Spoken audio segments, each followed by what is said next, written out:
ए जी का हो? अरे बाप रे, इतना गर्मी लगत बा पूरा शरीरिये पक गइल बा।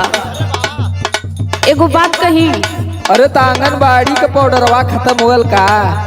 सुना ना, एगो बात सुन ला। सुनावा। सूट सलवार रजाऊ साड़ी चुभेला कमरिया में।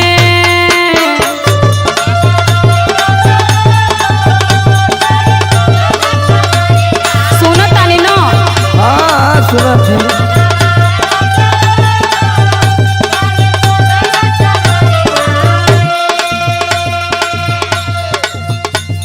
सूट सलवार रजाऊ साड़ी चुभेला कमरिया में।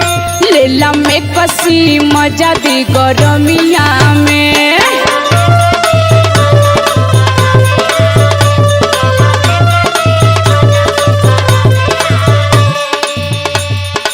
अब तक खर्चा बढ़ेगी। अब का करी, हम तो परेशान बाड़े न। तोरो नया नया जौन डिमांड है ना, ये हमके पूरा रिमांड पे ले ले।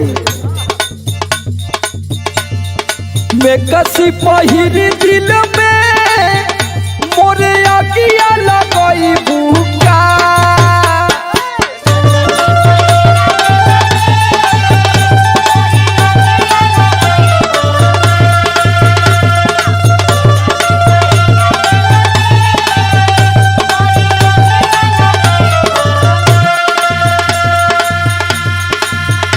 और मैं कसी पहिर दिल में मोरे आगिया लगई भूखा। ये करे जा मुंड गड़बड़ई भूखा।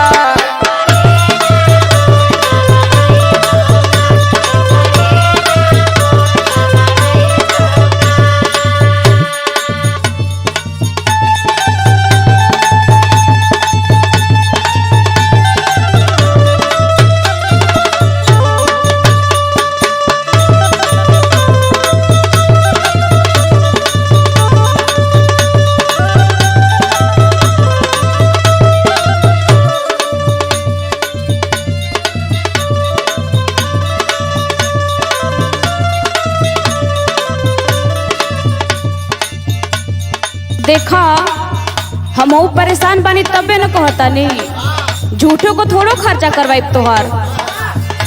सुना, केतनो डोलाई रतिया चोहित में बेनवा।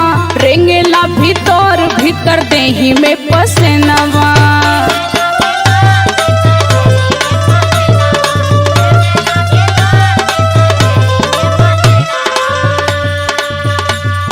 केतनो डोलाई रतिया चोहित में बेनवा। रेंगेला भीतर भीतर देही में पसेनवा। मन कर फेंक दी बलाम साड़ी देही से मरमिया में।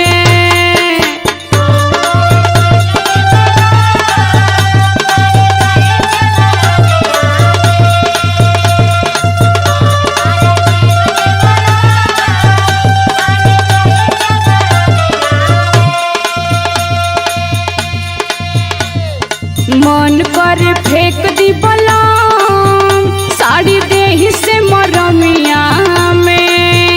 लेला में कसी मजा दी गरमिया में।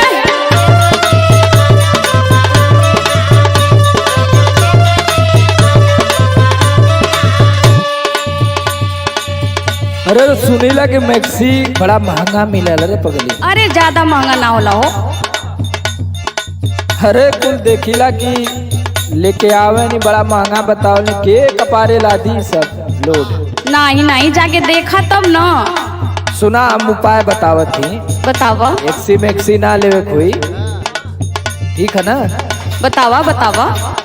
काहे ना फूकी धन तोहा के गरमिया। कबहू कुलार में ना डाले लुपनिया। आय ये उपाय रहलो।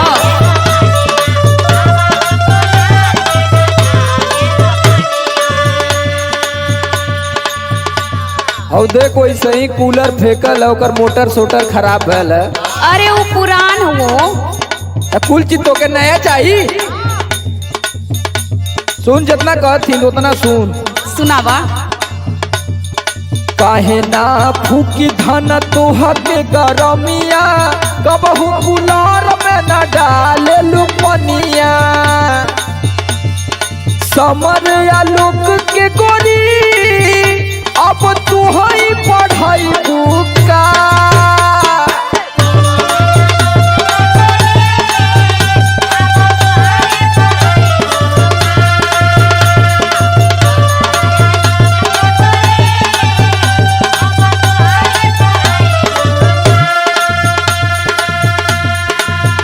और समर आलोक के गोरी अब तू ही पढ़ाई बुका। एकरे जाहो एकरे जा मूड का बड़ाई बुका।